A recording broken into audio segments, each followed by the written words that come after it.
No sé por qué pienso tanto en el color de las paredes de ese despacho, gris claro, o tal vez era beige. Los fluorescentes zumbaban como moscas encerradas. Mi abogado, el doctor Méndez, siempre insistía en que lo llamara doctor. Tenía manchas de café en su corbata azul marino. Me fijé en eso mientras él hablaba. Las palabras me llegaban como si vinieran de muy lejos. Señora Marisol, esto es una locura. Usted tiene derecho a todo, todo. Esa palabra me persigue todavía. ¿Qué es todo? El negocio que construyó Roberto. La casa de 4 pisos en Ipanema que nunca me gustó porque las escaleras me hacían doler las rodillas. Las cuentas bancarias que yo ni siquiera sabía que existían hasta que él murió. Todo. Roberto llevaba 3 meses muerto cuando sus hijos vinieron. No fue un entierro discreto. Fue de esos que salen en el periódico, con coronas de flores del tamaño de automóviles y gente que Roberto ni conocía fingiendo lágrimas. Los hijos, Rodrigo y Claudia, lloraron en primera fila. Yo estaba a su lado, mi vestido negro que compré corriendo en un centro comercial porque no tenía nada apropiado. Nunca imaginé que me volvería viuda a los 63. En el cementerio, Claudia me abrazó. Olía a ese perfume caro que usan las mujeres de su edad, 30 y pico, mujeres que nunca tuvieron que lavar platos ajenos para sobrevivir. Me dijo al oído, necesitamos hablar, Marisol, sobre el futuro, como si yo tuviera uno. No les caí bien nunca, eso lo supe desde el principio. Roberto me lo advirtió, creo, pero de esa forma sutil que tienen los hombres de advertir sin advertir realmente. Son jóvenes, necesitan tiempo, decía. Llevábamos 14 años casados cuando él murió. 14 años donde fui la otra, la nueva, esa. Aunque la madre de ellos, la famosa Ana Clara, había muerto hacía 20 años de cáncer. Me presenté en la casa de Roberto como empleada doméstica. Eso tampoco se lo perdonaron nunca, que yo limpiara los baños de su padre antes de compartir su cama. El doctor Méndez golpeó su escritorio. El sonido me hizo parpadear. ¿Me está escuchando? Sí, mentí. Los hijos de Roberto están pidiendo todo. El negocio de importaciones, las propiedades, incluso esta casa donde usted vive. Según ellos, su matrimonio fue, buscó la palabra, como si tuviera mal sabor, oportunista, oportunista. Esa sí que es nueva. Antes me llamaban cazafortunas, interesada, cualquier palabra menos lo que realmente era. Una mujer sola que se enamoró del hombre equivocado en el momento equivocado. ¿O fue el momento correcto? Ya ni siquiera lo sé. Roberto tenía 58 cuando nos conocimos, yo 49. Llegué a su casa por recomendación de una prima. Necesitaba trabajo urgente porque mi hijo, mi Mateus, estaba enfermo. Cáncer también. Qué irónico, ¿no? Todos terminamos conectados por la misma enfermedad maldita. Roberto me encontró llorando en el baño de visitas, un martes por la tarde. Acababa de hablar con el médico. El tratamiento era caro, demasiado caro. ¿Qué pasa?, me preguntó. Y yo, que nunca le conté mis problemas a nadie, se los conté todos. Él pagó el tratamiento, todo, cada centavo. Mateus vivió 3 años más. 3 años donde pudo terminar la universidad, conseguir su primer trabajo, enamorarse de esa chica linda de nombre que ya olvidé. 3 años robados a la muerte gracias a Roberto. ¿Cómo no iba a enamorarme de él? El doctor Méndez seguía hablando sobre leyes, testamentos, derechos conyugales. Yo miraba la mancha de café en su corbata y pensaba en Roberto en su ataúd, con ese traje gris que nunca le gustó usar, las manos cruzadas sobre el pecho como si estuviera rezando. No parecía él. Los muertos nunca parecen ellos mismos. Señora Marisol, el doctor se inclinó hacia adelante. Necesito que entienda la gravedad. Si no peleamos esto, se quedará sin nada. Sin nada. Otra palabra interesante. Deles todo, dije. El doctor parpadeó. ¿Perdón? Que se queden con todo. El negocio, las propiedades, las cuentas, todo. Pensó que había perdido la cabeza. Lo vi en sus ojos. Rodrigo vino solo la primera vez, sin su hermana. Eso debió alertarme, pero yo estaba ocupada vaciando el closet de Roberto. 2 semanas después del funeral, y su ropa seguía ahí, colgada, como esperando que él volviera a ponérsela. Toqué el timbre, aunque tenía llave. Ese detalle me molestó, como si ya no fuera su casa también. Marisol, dijo, no madrastra. Nunca me llamó así. Para ellos yo era Marisol, a secas, como la empleada que fui. Entró sin que lo invitara. Se sentó en el sofá de la sala, ese de cuero italiano que Roberto compró en un viaje a Milán y que a mí siempre me pareció incómodo. Rodrigo tenía 37 años, pero se veía mayor. El estrés, supongo, o la ambición. A veces es lo mismo. Necesitamos hablar del negocio, comenzó. No, ¿cómo estás? O, ¿necesitas algo? Directo al negocio. Roberto solía decir que Rodrigo tenía cerebro para los números, pero corazón de calculadora. Lo decía con orgullo, creo, o con resignación. Nunca supe bien. Tu padre dejó todo en orden, le dije, doblando una camisa blanca que Roberto usó en nuestra última cena juntos. Yo había hecho bacalao. No le quedó muy bien. Él fingió que le encantó. En orden para ti, querrás decir. Rodrigo cruzó las piernas. Llevaba zapatos caros, de esos que brillan incluso sin luz. Pero ese negocio lo construyó mi padre con su primera familia, con mi madre, su primera familia, como si yo fuera la segunda temporada de una serie que nadie pidió. Lo sé, ¿lo sabes? Se rió, pero no era risa de verdad.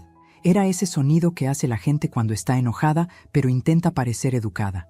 Ese negocio existe desde antes de que tú nacieras, Marisol.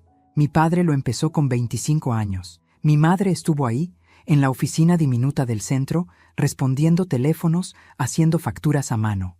Ana Clara. La santa Ana Clara que nunca conocí pero que me persiguió cada día de mi matrimonio. En esta casa había fotos de ella por todas partes cuando llegué. Roberto las guardó eventualmente, no porque yo se lo pidiera, sino porque una noche lo encontré mirándolas con lágrimas en los ojos y le dije, está bien extrañarla, pero yo también estoy aquí. Las guardó al día siguiente. Tu madre fue una gran mujer, dije, porque era verdad. Entonces entiendes por qué ese negocio nos pertenece a nosotros, a su sangre, su sangre. ¿Qué obsesión con la sangre tiene la gente? Como si el amor necesitara ADN para ser válido. Dejé la camisa doblada y lo miré directo. Tu padre me dejó todo en el testamento. Legalmente es mío. Legalmente, repitió Rodrigo saboreando la palabra. Pero moralmente. La moral es un lujo de los ricos, lo interrumpí. Y yo fui pobre demasiado tiempo para creer en ella. Eso lo sorprendió. Vi cómo abría un poco la boca, cómo buscaba qué decir después. Me senté frente a él. Mis rodillas crujieron. 63 años hacen ruido. Mira, Rodrigo, sé que no me quieres. Está bien.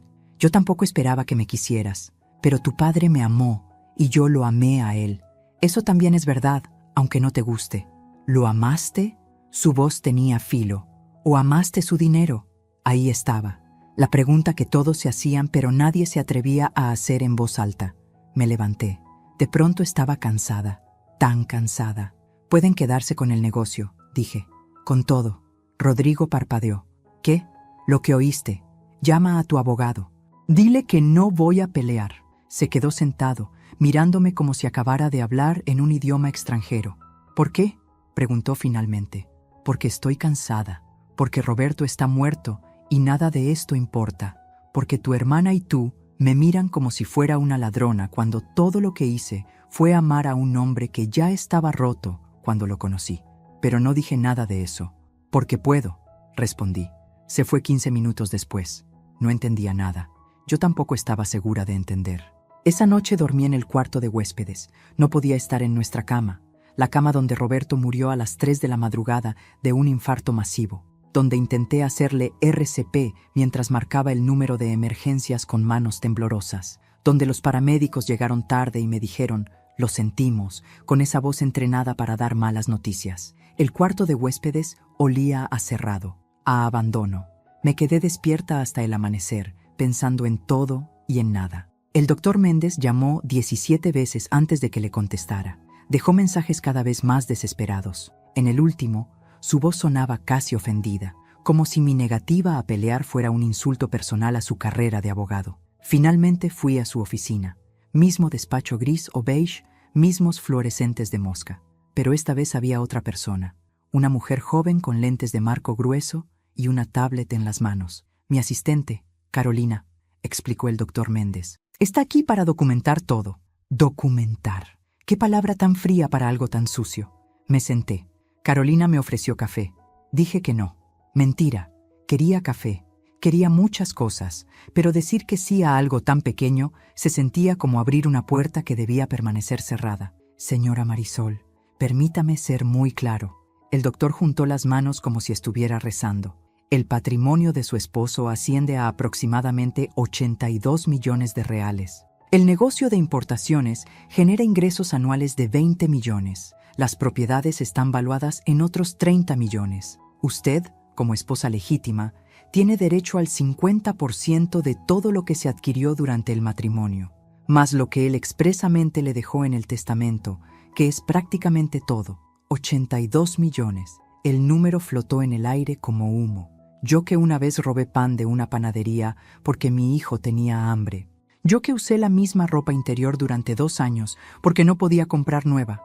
Yo que limpié vómito de extraños por 300 reales al mes. 82 millones. No me importa, dije. El doctor dejó caer las manos sobre el escritorio.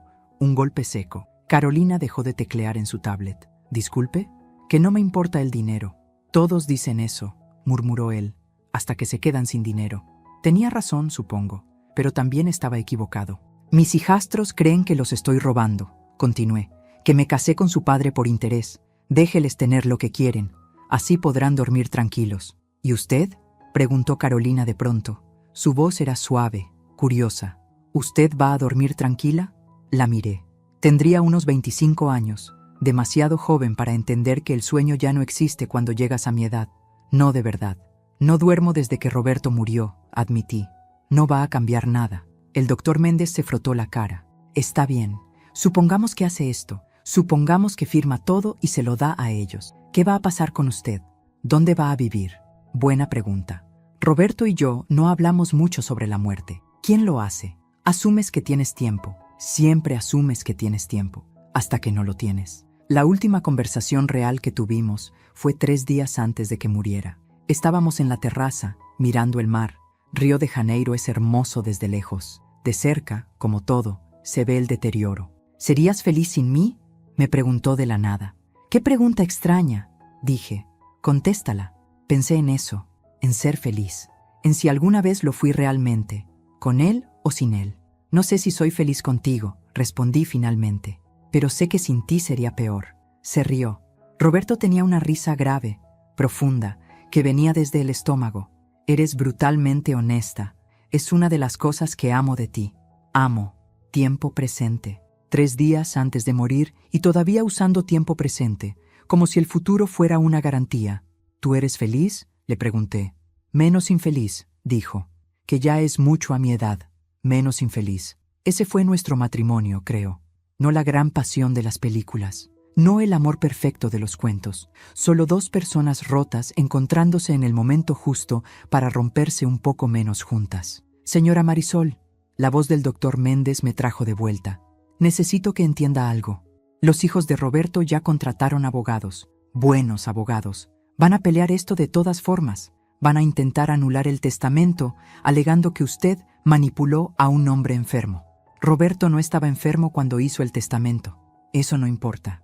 Van a buscar cualquier ángulo. Van a ensuciar su nombre. Ya ensuciaron mi nombre», lo interrumpí. «Desde el día en que me casé con él. ¿Qué más pueden hacer?». Silencio. Carolina miraba su tablet. El doctor Méndez miraba sus manos. «¿Hay algo más?», dijo él finalmente. «Algo que Roberto me pidió que le dijera solo si usted decidía no pelear». Mi corazón se aceleró. Estúpido corazón viejo que todavía reacciona a las sorpresas. «¿Qué cosa?». El doctor abrió un cajón. Sacó un sobre manila, grueso, sellado. Mi nombre escrito con la letra de Roberto en el frente. Letra de doctor. Ilegible y firme al mismo tiempo. Me lo entregó. Pesaba más de lo que debería pesar un sobre. Él dijo que lo abriría cuando estuviera lista y que sabría cuándo era el momento. Sostuve el sobre. El papel era áspero bajo mis dedos. «¿Usted sabe qué hay adentro?», pregunté. «No, y no quiero saberlo». Mentira. Claro que quería, pero era una mentira amable. Guardé el sobre en mi bolso. No lo abrí ahí. No podía. «¿Algo más?», pregunté. «Sí. La audiencia final es en 3 semanas. Si va a hacer esto, necesito que esté absolutamente segura». «Estoy segura». No lo estaba, pero dije que sí de todas formas. Abrí el sobre a las 2 de la madrugada, sentada en el piso de la cocina, con una botella de vino barato que compré en el supermercado de la esquina. Roberto odiaba el vino barato. Decía que sabía a vinagre con pretensiones, pero él no estaba ahí para opinar. Dentro había papeles, muchos papeles, y una carta escrita a mano. Comencé por la carta. Marisol, si estás leyendo esto, significa que decidiste no pelear. Te conozco. Sé que vas a pensar que es lo correcto, que mis hijos merecen lo que construí con su madre. Siempre fuiste demasiado generosa con la gente que no te merece. Pero aquí está la verdad que nunca te dije. El negocio no es lo que parece. Me detuve. Leí la frase otra vez. El negocio no es lo que parece. Seguí leyendo. Rodrigo cree que sabe cómo manejar la empresa. No sabe nada. Durante los últimos 10 años, he estado transfiriendo lentamente los activos más valiosos a otra compañía. Una que está únicamente a tu nombre. Rodrigo va a heredar un cascarón brillante con deudas ocultas. Tú vas a heredar la sustancia. Los papeles que están en este sobre son las escrituras de propiedades en Portugal, España y Uruguay. Departamentos, terrenos, una viña pequeña en Colonia. Todo pagado, todo tuyo. Generan ingresos de alquiler de aproximadamente 120,000 reales mensuales, suficiente para vivir bien sin tocar el capital. También hay acciones en empresas tecnológicas, bonos del gobierno y 3 cuentas bancarias en Suiza que Rodrigo nunca supo que existían. El dinero total, 43 millones de reales. Todo legal, todo tuyo. ¿Por qué hice esto? Porque mis hijos son ambiciosos pero estúpidos. Porque tú fuiste la única que me amó cuando ya no había nada glamoroso en amarme. Porque me limpiaste la boca cuando el derrame me dejó babeando. Porque te quedaste. Deja que peleen por el negocio. Deja que ganen. En 2 años estarán en bancarrota por las deudas que escondí inteligentemente. Y tú estarás en alguna playa, tomando vino caro que finalmente apreciaste. Con amor y astucia, Roberto P.D. La viña se llama Menos Infeliz. Pensé que te haría reír. No reí, lloré. El tipo de llanto feo que te deja sin aire, que te hace hacer ruidos de animal herido. El vino barato se mezcló con las lágrimas y probablemente con mocos también. Glamoroso, Roberto, hijo de puta brillante. Cuando Mateus estaba muriendo, me preguntó algo que nunca olvidé. Tenía 22 años y pesaba 43 kilos. El cáncer lo había consumido hasta dejarlo transparente. Mamá, dijo, su voz apenas un susurro. ¿Alguna vez hiciste algo solo por ti? Tenerte fue por mí, respondí, acomodándole las almohadas. Mentira. Me tuviste porque el condón se rompió y eras muy católica para abortar. Tenía razón. Mi hijo moribundo tenía razón. Después de que muera, continuó, quiero que hagas algo egoísta, algo solo para ti. Prométemelo. No hables así. Promételo, mamá. Te lo prometo. Murió 3 días después. Yo tenía 52 años y de pronto no tenía a nadie. El padre de Mateus se había ido antes de que él naciera. Mi familia me había dado la espalda por quedarme embarazada soltera. No tenía amigos reales, solo conocidos del trabajo. Roberto apareció 1 año después. Y cuando me propuso matrimonio, no fue romántico, fue práctico. Estoy solo, tú estás sola, nos llevamos bien, ¿por qué no? Tus hijos me van a odiar, dije. Mis hijos ya me odian a mí. Al menos tendré compañía en mi miseria. Nos casamos en un juzgado un martes por la tarde, testigos aleatorios de la oficina. Sin flores, sin fiesta, solo papeles firmados y una cena en un restaurante italiano donde la pasta estaba demasiado salada. Menos infeliz. Los papeles del sobre cayeron al piso de la cocina. Escrituras, documentos bancarios, certificados de acciones, una fortuna escondida en papel bond. Roberto lo había planeado todo, cada movimiento.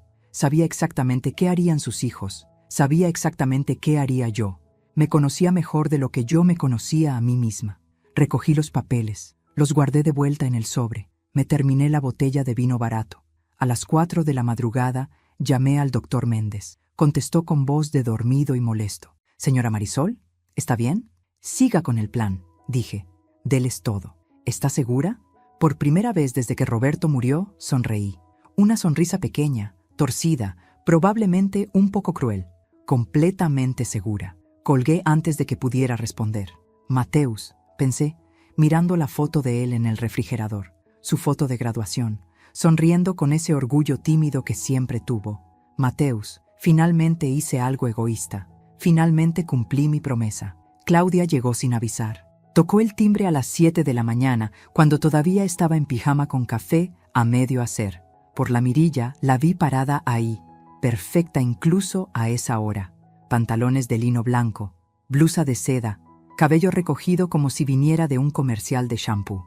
Abrí la puerta descalza, con el pelo hecho un desastre. «Necesitamos hablar», dijo, sin siquiera un buenos días. «Tu hermano ya vino». «Lo sé, por eso estoy aquí». Entró sin permiso. Se dirigió directamente a la cocina, como si conociera el lugar. Y lo conocía, supongo. Creció en esta casa. Antes de que yo existiera en la vida de Roberto, esta era su casa, su territorio. Se sentó en el mismo taburete donde Roberto solía leer el periódico los domingos. Ese detalle me molestó más de lo que debería. «¿Café?», dijo. No preguntó, ordenó. Le serví café, negro, sin azúcar, porque a pesar de todo, sabía cómo le gustaba. «Rodrigo me dijo que vas a darnos todo sin pelear», comenzó, soplando su café aunque estaba tibio. «No te creo. No necesitas creerme. Nadie regala 82 millones de reales. Yo no soy nadie». Me miró por encima de la taza. Los ojos de Roberto, los mismos exactamente. Verde grisáceo, con esas pequeñas manchas doradas cerca del iris. Ver sus ojos en la cara de otra persona era perturbador. «Eres más inteligente de lo que finges ser», dijo. «Mi padre no se hubiera casado con una idiota. Tu padre se casó conmigo porque estaba solo. Mi padre tenía opciones, siempre las tuvo. Mujeres más jóvenes, más educadas, de su mismo círculo social. ¿Por qué tú?». Buena pregunta. Una que yo misma me había hecho 1000 veces. «¿Por qué no me preguntas qué viste tú en él?», le respondí. Eso la detuvo. Por un segundo, vi algo parecido a la sorpresa en su rostro. O tal vez respeto. Es difícil distinguir entre los dos. «Está bien», dijo, dejando la taza. «¿Qué viste tú en mi padre?». Me senté frente a ella. Mis rodillas crujieron otra vez. El piso de la cocina era frío bajo mis pies descalzos. «Vi a un hombre que sabía lo que era perder», dije. «Tu padre perdió a tu madre. Yo perdí a mi hijo. Eso nos hizo compatibles. Mi madre no se perdió. Murió. Es lo mismo». «No lo es». Tal vez tenía razón. Tal vez la muerte voluntaria es diferente de la muerte que simplemente llega. Pero el dolor, el hueco que deja, ese es idéntico. «Mi padre te amaba», dijo Claudia de pronto. Su voz era más suave ahora. «Lo sé. Lo vi. Odiaba admitirlo, pero era verdad. No esperaba eso. Una concesión, una pequeña grieta en su armadura perfecta. Yo también lo amaba», dije. «Lo sé. Por eso no entiendo esto. Si lo amabas, ¿por qué regalar todo lo que él quería que tuvieras? Porque tu padre me conocía mejor que yo misma. Porque esto es exactamente lo que él quería que hiciera. Porque en el fondo, él sabía que yo necesitaba que ustedes me odiaran para poder ser libre. Pero no dije nada de eso. Porque no quiero pelear», dije simplemente. «Estoy cansada». Claudia me estudió. Había algo en su mirada que me recordó a Roberto cuando jugaba ajedrez. Ese momento antes de mover una pieza, cuando está calculando 3 movimientos adelante. «¿Sabes algo que no sabemos?», preguntó. Mi corazón saltó, pero mi cara no se movió. «¿Cómo qué?». «No sé. Deudas ocultas, problemas legales, algo que haría que el negocio valiera menos de lo que pensamos». «Lista». La hija era lista. «Si supiera algo así, ¿no lo usaría para negociar?», respondí. «A menos que seas más lista de lo que pareces». Nos miramos a través de la mesa de la cocina. 2 mujeres que amaron al mismo hombre de formas completamente diferentes. Madre e hija sin serlo. Enemigas sin declaración de guerra. «Hay algo que quiero pedirte», dije finalmente. «¿Qué?». «Las cenizas de tu padre. Las quiero». Claudia parpadeó. «¿Las cenizas?». «Están en una urna horrible en la funeraria. Nadie las ha recogido. Pensé que tú...». «Estaba esperando que ustedes...». Silencio incómodo. Resulta que ninguno había querido lidiar con los restos de Roberto. Demasiado real, demasiado final. «Puedes quedártelas», dijo Claudia. «No las quiero». «¿Rodrigo?». «Rodrigo no quiere ni hablar del tema». Asentí. Eso tenía sentido. Rodrigo era bueno con números, malo con emociones. Claudia se levantó. Alisó su blusa de seda que no tenía ni una arruga. «La audiencia es en 2 semanas», dijo. «Si cambias de opinión...». «No voy a cambiar de opinión». Se dirigió a la puerta. Se detuvo en el umbral. «¿Marisol?». «Sí». Lamento cómo te tratamos. Rodrigo y yo, estos años. No fue justo». Y se fue antes de que pudiera responder. Me quedé en la cocina, descalza y despeinada, mirando las 2 tazas de café a medio terminar. «Una disculpa». No pedí una, y llegó de todas formas. Tal vez Roberto tenía razón. Tal vez sus hijos no eran completamente perdidos. O tal vez Claudia solo estaba siendo estratégica, preparando el terreno para cuando descubrieran que el negocio era una bomba de tiempo. De cualquier forma, guardé ese momento. La disculpa la guardé en el mismo lugar donde guardaba todos los pequeños actos de bondad que había recibido en mi vida. Ese lugar diminuto, escondido, que raramente se llenaba. La urna pesaba menos de lo que esperaba.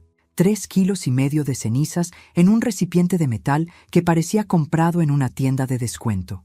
El empleado de la funeraria me la entregó con la misma expresión aburrida con la que entregaría un paquete de Amazon. «Firme aquí», dijo, señalando un papel arrugado. «Firme, Marisol Santos de Oliveira». Ese era mi nombre ahora, legalmente, en papeles oficiales. El de Oliveira todavía me sonaba extraño, como ropa prestada que nunca termina de quedar bien. Conduje de vuelta a casa con la urna en el asiento del pasajero. Le puse el cinturón de seguridad. Ridículo, lo sé, pero no podía simplemente ponerla en el piso como si fuera una bolsa de supermercado. Era Roberto, o lo que quedaba de él. En un semáforo en rojo, una mujer en el carro de al lado me miró. Vio la urna. Nuestras miradas se encontraron. Ella apartó la vista rápidamente, incómoda. La muerte incomoda a la gente. Los muertos, más todavía. Roberto y yo nunca hablamos de cremación. Asumí que querría ser enterrado junto a Ana Clara. Ella tenía una tumba enorme en el cementerio de San Juan Batista, de esas con esculturas de ángeles y todo. Muy dramática, muy ella, según lo que Roberto me contó. Pero resulta que Roberto dejó instrucciones específicas. Cremación, cenizas para mí. Nada de ceremonias religiosas, nada de tumbas familiares. Los muertos no necesitan espacio, escribió en sus instrucciones finales. Déjenle el espacio a los vivos, típico de él. Práctico hasta el final.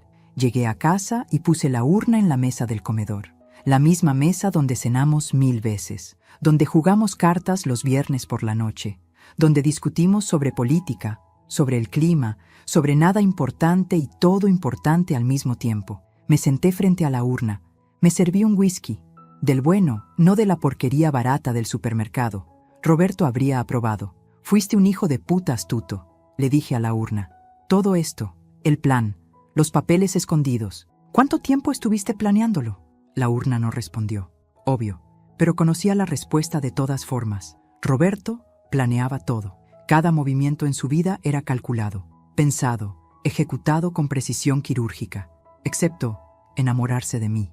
Eso, me dijo una vez, fue el único accidente feliz de su vida. «No planeé amarte», me dijo en nuestra noche de bodas. Estábamos en un hotel modesto cerca del juzgado, nada elegante. Una cama doble con sábanas que olían a detergente industrial. «Planeé casarme contigo por conveniencia, pero entonces te conocí realmente y todo se fue al carajo». «Romántico», había respondido yo. «Es la verdad. La verdad raramente es romántica». Bebí el whisky. Quemaba de la forma correcta. El día que Roberto tuvo el derrame fue un miércoles. Miércoles por la tarde, para ser exactos. 3 de la tarde. Estábamos viendo una serie en la televisión. Una de esas series policiales que a él le gustaban y a mí me aburrían, pero veía de todas formas porque era nuestro tiempo juntos. De pronto, dejó caer el control remoto. Su mano izquierda simplemente se abrió y el control cayó al piso. «Roberto», dije. Me miró. Su boca estaba torcida. Intentó hablar, pero solo salieron sonidos extraños, como si su lengua no le obedeciera. Marqué emergencias. Los paramédicos llegaron en 20 minutos que se sintieron como 20 años. Lo llevaron al hospital. Yo iba en la ambulancia sosteniendo su mano derecha porque la izquierda ya no respondía. «No te mueras», le susurré. «No te atrevas a morirte». No murió. No ese día. El derrame fue moderado, dijeron los médicos. Tendría que hacer terapia física, terapia del habla. Posiblemente recuperaría la mayor parte de su movilidad. Rodrigo y Claudia llegaron al hospital 3 horas después. Los llamé, aunque parte de mí no quería hacerlo. Pero eran sus hijos. Tenían derecho a saber. «¿Qué pasó?», preguntó Rodrigo. Su voz acusatoria, como si de alguna forma yo fuera responsable del derrame de su padre. «Un derrame. Los médicos dicen que va a estar bien». «¿Estabas con él?» «Sí». «¿Qué estaban haciendo?» «Viendo televisión». «¿Nada más?» La implicación era clara. como si yo hubiera provocado el derrame de alguna forma, como si estar casada con su padre fuera un acto de violencia en sí mismo. Nada más, repetí, mi voz más fría que el whisky en mi vaso. Claudia puso una mano en el brazo de su hermano. Rodrigo, no, pero el daño estaba hecho, la semilla de sospecha plantada. Roberto pasó 3 semanas en el hospital. Yo iba todos los días. Me sentaba junto a su cama y le leía el periódico en voz alta porque él no podía leer bien todavía. Las palabras bailaban en la página. Le hablaba sobre cosas sin importancia. El clima, las noticias, el vecino que se compró un perro que ladraba toda la noche. Una tarde, mientras yo le daba de comer gelatina porque todavía le costaba tragar, dijo, Marisol, su primera palabra clara desde el derrame. Sí, gracias. ¿Por qué? Por quedarte. Como si hubiera otra opción. Como si el amor tuviera que ver con opciones. No seas idiota, le dije, limpiándole un poco de gelatina de la barbilla. ¿A dónde más iría? Sonrió. Esa sonrisa torcida que el derrame le dejó permanentemente. Mitad ángel, mitad demonio. Roberto se recuperó, mayormente. La mano izquierda nunca volvió a funcionar del todo. Su habla mejoró, pero quedó con un arrastre leve en las palabras, como si estuviera ligeramente borracho todo el tiempo. Caminaba con bastón, odiaba el bastón, lo odiaba con una pasión que rayaba en lo irracional. Me hace ver viejo, se quejaba. Tienes 72 años, eres viejo, tú también. Yo tengo 61, soy elegantemente madura, eres una vieja terca. Y tú eres un viejo gruñón, esos intercambios tontos. Eso era nuestro matrimonio. No grandes declaraciones de amor, no gestos románticos, solo estar, existir en el mismo espacio sin querer estar en ningún otro lado. Después del derrame, Roberto se volvió obsesivo con la planificación. Papeles, abogados, reuniones secretas que yo no debía saber, pero de las que me enteraba de todas formas porque dejaba documentos en su estudio. ¿Qué estás tramando?, le pregunté una noche. Nada, mentiroso. Estoy asegurándome de que estés bien. Cuando yo no esté, no hables de eso. Tengo que hablar de eso. El derrame fue una advertencia, Marisol. La próxima vez, tal vez no tengas suerte. Entonces, no haya próxima vez. No funciona así. Tenía razón. Nunca funciona así. El infarto llegó 8 meses después del derrame, a las 3 de la madrugada. Me desperté porque Roberto estaba haciendo un ruido extraño. Jadeos cortos, como si no pudiera respirar. Encendí la luz. Estaba gris, literalmente gris, como cemento húmedo. Roberto se llevó la mano al pecho. Sus ojos estaban abiertos, muy abiertos, llenos de terror. Marqué emergencias otra vez. Esta vez los paramédicos llegaron en 12 minutos. No fue suficiente. Intenté RCP. Había tomado un curso años atrás cuando Mateus era pequeño, pero nunca pensé que lo usaría. Bombeé su pecho. 1, 2, 3, 4. Respiración boca a boca. Su aliento sabía a la pasta de dientes que usaba. Menta. 1, 2, 3, 4. No te mueras, no te mueras, no te mueras. Pero se murió de todas formas. Los paramédicos llegaron y me apartaron suavemente. Siguieron intentando. Máquinas, inyecciones, palabras técnicas que no entendí. Lo sentimos, dijo uno finalmente. Una mujer joven con coleta rubia. Hicimos todo lo posible. Todo lo posible nunca es suficiente. Me quedé sentada en el piso de nuestra habitación, mirando el cuerpo de Roberto en la cama. Los paramédicos hicieron preguntas, llenaron formularios, llamaron a la funeraria. Hicieron todo ese trabajo burocrático que la muerte requiere. Y yo solo pensaba, debí haberle dicho que lo amaba más seguido. Debí haberle dicho que salvó mi vida tanto como yo salvé la suya. Debí haber dicho tantas cosas, pero no dije nada. Y ahora era demasiado tarde. Me serví otro whisky. La urna seguía en la mesa, silenciosa y pesada, y llena de todo lo que nunca dije. Te amé, le dije ahora. Por si acaso no te quedó claro. Te amé de la forma en que sé amar. Que probablemente no es la correcta, pero es la única que tengo. Afuera empezó a llover. Esa lluvia tropical fuerte que hace ruido contra las ventanas. Pensé en la audiencia. En 2 semanas. En Rodrigo y Claudia, sentados con sus abogados caros. En el doctor Méndez con su corbata manchada de café. En los papeles que firmaría renunciando a todo. Pensé en los otros papeles, los escondidos, los que hacían que esta renuncia fuera teatro puro. Roberto, hijo de puta genio. Me conocías demasiado bien. Sabías que nunca podría simplemente tomar el dinero y ser feliz. Sabías que necesitaba ganar de una forma que pareciera perder. Sabías que la culpa me comería viva si simplemente les quitaba todo a tus hijos. Así que lo arreglaste, para que ellos creyeran que ganaron, para que yo pudiera irme sin culpa, para que todos pudieran tener su versión de la victoria. Eres un manipulador, le dije a la urna. Incluso muerto, sigues manipulando, pero estaba sonriendo. Una sonrisa pequeña, triste, orgullosa. Me terminé el whisky, me levanté. Llevé la urna al dormitorio y la puse en la mesita de noche del lado de Roberto. Buenas noches, le dije. Y por primera vez desde que murió, dormí toda la noche. El doctor Méndez insistió en que ensayáramos, como si firmar papeles fuera una obra de teatro que requería práctica.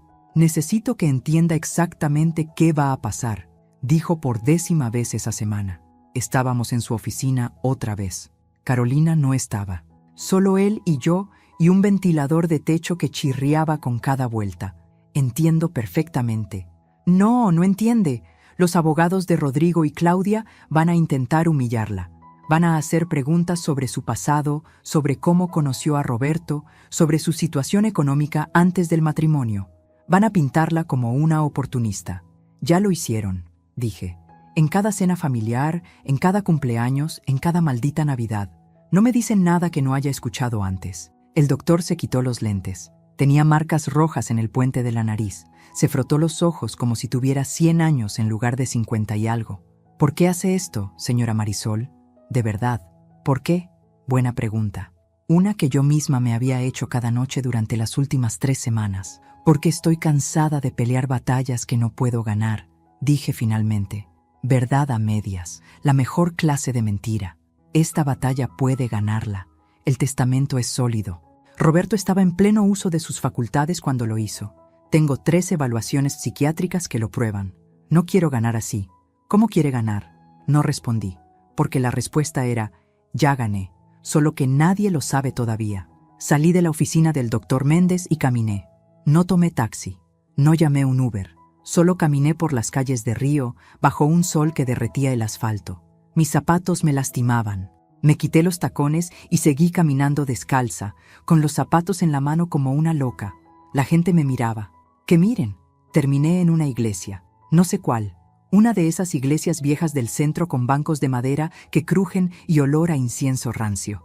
Entré aunque no soy religiosa. No desde hace mucho tiempo. Me senté en la última fila. Una mujer anciana rezaba en la primera fila, sus labios moviéndose en silencio. Un par de turistas tomaban fotos del altar. «Prohibido tomar fotos», decía un letrero. Nadie hace caso a los letreros. Pensé en Mateus, en su funeral. Yo tenía 52 años y estaba enterrando a mi hijo de 22. El orden natural del universo al revés. No lloré en el funeral de Mateus. Todo el mundo esperaba que llorara. Su padre, que apareció después de 22 años de ausencia, lloró. Mi prima lloró. Extraños lloraron. Pero yo no pude. Me senté en la primera fila del velorio, mirando el ataúd cerrado. Había insistido en que fuera cerrado. No quería que la gente viera lo que el cáncer le había hecho. Y solo pensaba, esto no es real. No puede ser real. Lloré 3 meses después. Estaba en el supermercado comprando leche y vi su cereal favorito. Esas hojuelas azucaradas horribles que solía comer directamente de la caja cuando era adolescente. Me derrumbé ahí mismo, en el pasillo de cereales, llorando como animal herido, mientras una empleada del supermercado intentaba ayudarme, y yo no podía explicarle que mi hijo estaba muerto y que nunca más volvería a comer cereal. ¿Estás bien?, preguntó alguien. Levanté la vista. Un sacerdote joven me miraba con preocupación genuina. Tenía cara de niño, probablemente no más de 30 años. No, dije, pero gracias por preguntar. Se sentó a mi lado sin pedir permiso. Los sacerdotes jóvenes son así. Creen que pueden salvar a todo el mundo. ¿Quieres hablar? No realmente. Está bien. Se quedó sentado de todas formas, en silencio. Eso lo aprecié. El silencio. Después de un rato dije, ¿usted cree en la justicia divina? ¿En qué sentido? En el sentido de que la gente mala recibe su castigo, que las cosas se equilibran al final. Pensó sobre eso. No respondió inmediatamente con frases hechas de la Biblia. Punto a su favor. Creo que la justicia divina es más complicada de lo que nos gustaría, dijo finalmente. A veces parece que la gente mala prospera y la gente buena sufre. A veces es al revés. Mayormente es todo un desastre. Me hizo reír. Una risa corta, amarga, pero risa de todas formas. Un sacerdote honesto. Qué raro. Intento. Sonrió. ¿Buscas justicia o venganza? ¿Cuál es la diferencia? La justicia restaura el equilibrio. La venganza solo crea más desequilibrio. Suena a algo que diría un libro de autoayuda. Probablemente lo robé de uno. Nos quedamos sentados un rato más. La mujer anciana terminó de rezar y se fue. Los turistas también. Solo quedamos nosotros y el olor a incienso rancio.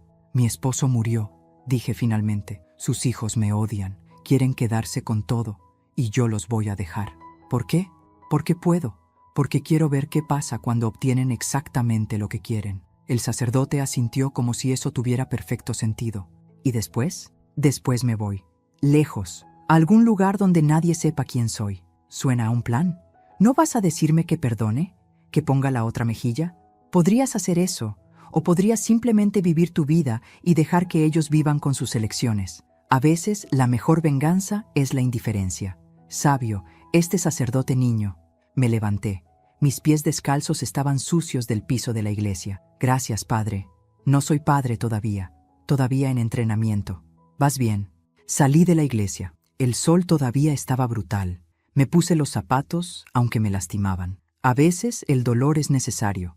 Esa noche recibí una llamada de Rodrigo. Era la primera vez que hablábamos directamente desde aquella visita en la cocina. Marisol, su voz era cuidadosa, controlada. Necesito confirmar algo. ¿Qué? ¿De verdad vas a firmar? ¿Sin condiciones? Sí. ¿Por qué? Todo el mundo hacía la misma pregunta, como si la generosidad fuera un concepto extraño, como si la única razón para hacer algo fuera el beneficio personal. Porque tu padre te amaba, dije, a ti y a tu hermana. Y aunque me odiaron durante 14 años, no quiero ser la razón por la que su memoria se pudra en una batalla legal. Silencio del otro lado. Eso es inesperado, dijo finalmente. La vida está llena de cosas inesperadas, Rodrigo. Mira, yo quiero que sepas que lamento cómo te traté. No estuve bien. 2 disculpas en un mes. Un récord. Está bien, dije, aunque no estaba segura de si era verdad. No está bien. Fui un hijo de puta. Claudia también, aunque ella al menos intentó ser civilizada. Estaban protegiendo la memoria de su madre. Mi madre murió hace 20 años. No necesitaba protección. Necesitábamos una excusa para odiarte sin sentirnos mal al respecto. Honestidad brutal. Otra cosa que había heredado de Roberto. ¿Por qué me dices esto ahora?, pregunté. Porque en 3 días vas a firmar papeles que te dejan sin nada. Y no quiero que lo hagas pensando que ganaste algún tipo de victoria moral sobre nosotros. No eres mejor que nosotros, Marisol. Solo estás más cansada. Tenía razón. Parcialmente. Tal vez, admití. O tal vez solo entendí algo que ustedes todavía no entienden. ¿Qué? Que el dinero de tu padre no va a llenar el vacío que dejó. Silencio otra vez. Más largo esta vez.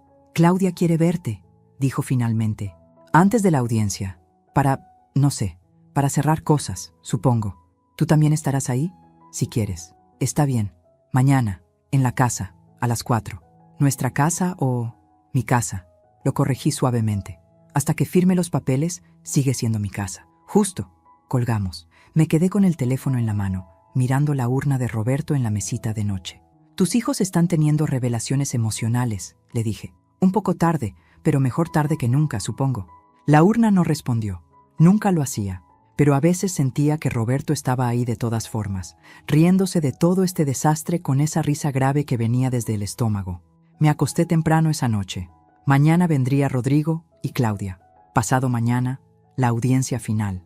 Y después comenzaría mi vida real, la que Roberto había planeado para mí, la que yo nunca pedí, pero que ahora, de alguna forma extraña y retorcida, quería desesperadamente.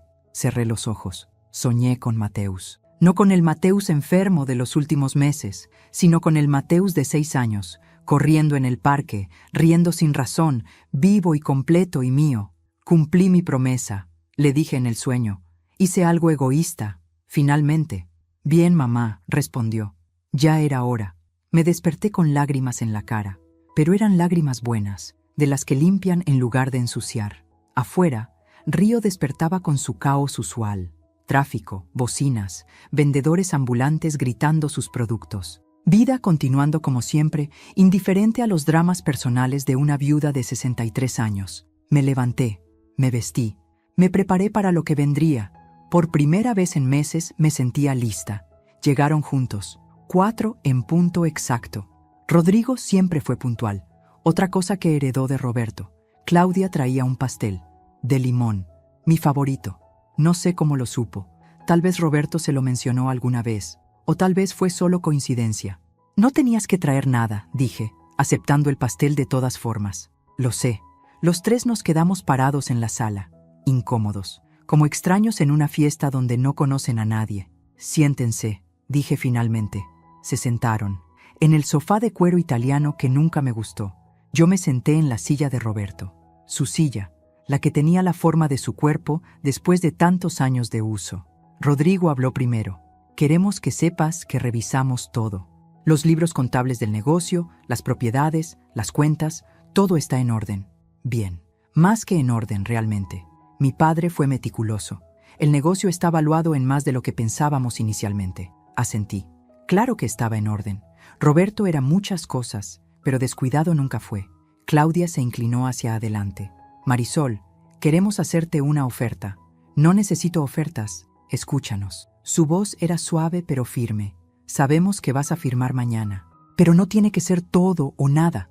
Podemos llegar a un acuerdo, dejarte una de las propiedades, un departamento en Copacabana, o una suma mensual, algo. No quiero nada. Todo el mundo quiere algo, dijo Rodrigo. Yo solo quiero irme. ¿A dónde? No había pensado en eso específicamente. Sabía que me iría, lejos, pero ¿a dónde? Portugal tal vez, o Uruguay. Tenía propiedades en ambos lugares ahora, gracias a Roberto y sus planes secretos. No sé todavía. Lejos. Claudia intercambió una mirada con su hermano. Uno de esos intercambios silenciosos que solo tienen los hermanos. Comunicación telepática. Hay algo que queremos darte, dijo ella. Sacó un sobre de su bolso, pequeño, blanco, sin sellar. ¿Qué es? Cartas. De mi padre. Para ti. Mi corazón se detuvo. ¿Cartas? Las encontramos en su estudio, en un cajón cerrado con llave. Hay como 20. Algunas son de hace años, otras son de sus últimas semanas. Tomé el sobre con manos temblorosas. Podía sentir el peso de las cartas adentro. ¿Las leyeron? No, dijo Rodrigo. Tienen tu nombre, son tuyas. Un gesto de decencia, pequeño pero significativo. Gracias. Nos quedamos en silencio otra vez, pero era un silencio diferente ahora, menos incómodo, más resignado tal vez. Mi padre te amaba, dijo Rodrigo de repente. De verdad, lo vi, en cómo te miraba, en cómo hablaba de ti cuando no estabas, en cómo se preocupaba por ti después del derrame. Yo también lo amaba, lo sé, y lamento haber dudado de eso. Claudia se limpió los ojos. No lloraba exactamente, pero estaba cerca. Éramos niños cuando murió nuestra madre, dijo. Yo tenía 17, Rodrigo 20, y mi padre se perdió. Durante años, no era realmente él, era como un fantasma viviente. Lo sé, dije. Roberto me había contado sobre esos años, los años oscuros, los llamaba. Pero cuando te conoció, volvió.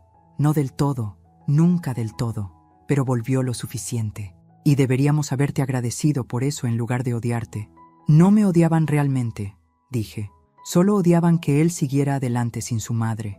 Tal vez, admitió Claudia. O tal vez somos solo personas complicadas con sentimientos complicados. Todos lo somos. Rodrigo se levantó. Caminó hacia la ventana que daba al mar. Roberto solía pararse ahí por las mañanas, café en mano, mirando el horizonte. Mañana termina todo esto, dijo sin voltear. Firmas los papeles. Nosotros heredamos el negocio. Tú te vas a donde sea que vayas. Y ya está. Ya está, repetí. ¿Alguna vez nos volveremos a ver? Honestamente, no lo sabía. Tal vez, dije, si el universo quiere. Rodrigo se volteó. Sus ojos, los ojos de Roberto, estaban húmedos. Cuídate, Marisol. Ustedes también. Se fueron poco después. Abrazos breves en la puerta, formales pero genuinos. Cuando se fueron, me senté en el piso de la sala con el sobre de cartas. No las abrí todavía. No estaba lista. En lugar de eso, corté el pastel de limón. Comí un pedazo directamente del molde con un tenedor. Estaba delicioso, casero. Claudia lo había hecho ella misma. Podía notarlo por las imperfecciones del glaseado.